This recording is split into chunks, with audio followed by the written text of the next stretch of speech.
ndingangoti mimba mukati yangonzira yega yega yarodi. Iyo.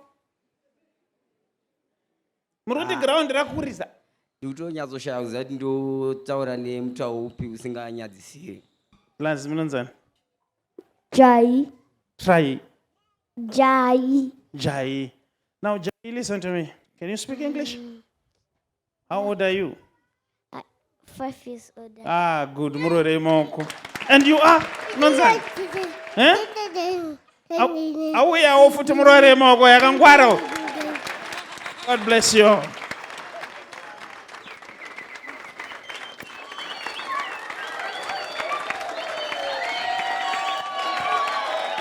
Come in. Wewe nani? Ndauya nemhuri yangu. Wewe ni mhuri yako.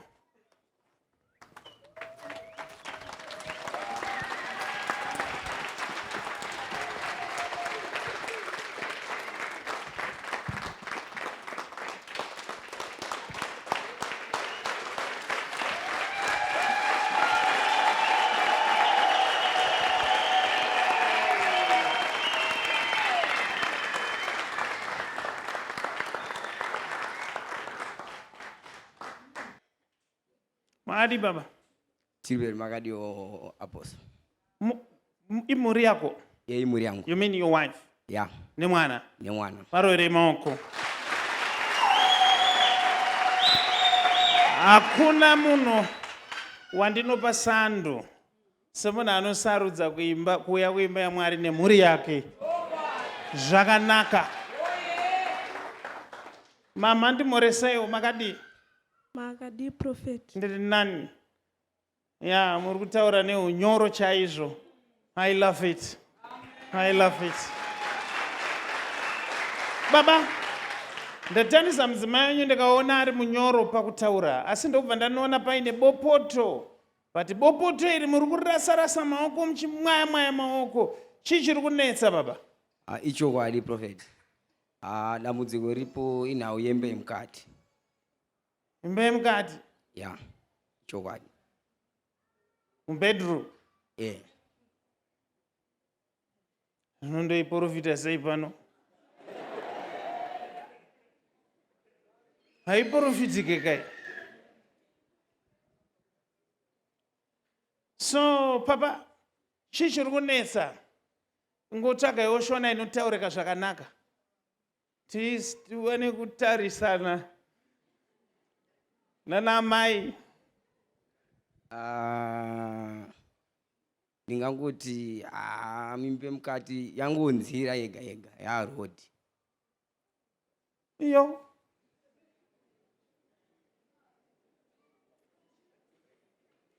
Muri kuedza kutaura kuti nhandare yakurisa here? Muri kuti ground rakurisa? Ndikutonyatsoshaya kuziva kuti ndotaura nemutauro upi usinganyadzisiri. Asi ndizvozvo chaizvo. Ndozvandiri kutaura. Yeah. Kuti ground rakurisa zvokuti ifeni kutamba bhora racho harichanakidza. Ichokwadi prophet.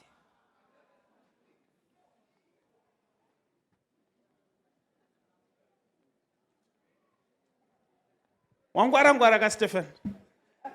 Angwara mwanangu. She's my favorite daughter, this one. Yeah.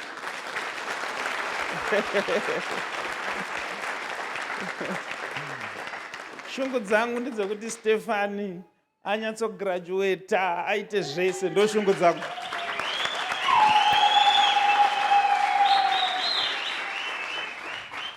Now, ane nguva yakadii mwana? Ane gore ne3 prophet. Gore ne3. So imi baba imi muri kuita kunge muri kuda kubatsirwa chistereki, but ndiri kuona kuti mambo famba mune tsananguro hobho. Muri kunzi chii kwamunofamba? Zviri kunzi zvikwambo zvokumusha kwavo ndo zvikuwashandisa kuti vasvike pakudai o.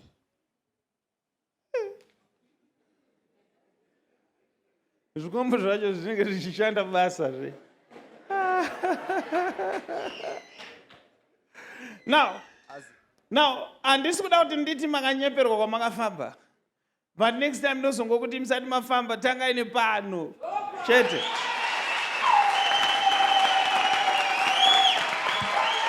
Now listen to this now. Ndabvunza kuti mwana ane chi because ndakwenda patsosi. Mwana makamusunukira kupi mama? Amusunungukira mumba prophet. Mumba. Now masunungukira mwana mumba makazoenda kuchipatara. Ndakaenda nemwana kusikero. Kora kuti makazoenda kusikero. Now chinonzi 6 weeks chi. Tuzo kuti ku 6 weeks ndekwei. Ku 6 weeks kunotariswa mwana zvese naamai. Ku 6 weeks kunotariswa mwana zvese nani. So nyaya iripo ndeyekuti mama pavakasunungukira mumba hapana chikwambo. Kana mama akabvisa mari yenyu kwamakafamba, please endai munopiwa muuye nayo pano ndidyewo.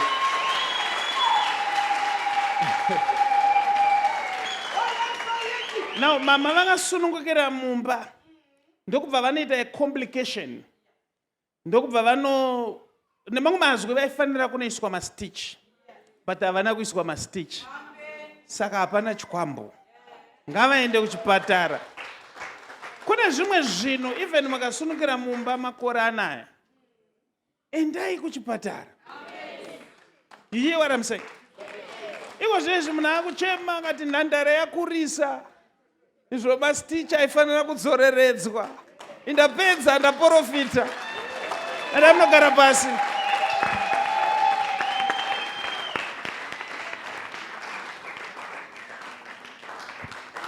Asi hamufana kumbondiroerawo maoko here kana ndanhonga tsono kudai. Kunonga tsono ka.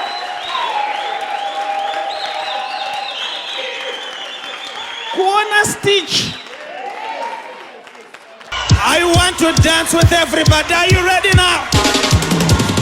Goodness and Mercy Ministries with Prophet T. Freddy presents Gweru Revival Night on 27 February 2026 from 9 p.m. till late. Yes, munhu wa Mwari vachange vari muGweru. Man of God, Prophet T. Freddy uzabe khona eGweru mhlaka 27 February 2026 kubva na 9 p.m. kuze kuse Ali's Building, 2nd floor, 6th Street, Gweru CBD. Pedyo nezesa. Mukana wema one-on-one na Man of God, Prophet T. Freddy unenge uripo.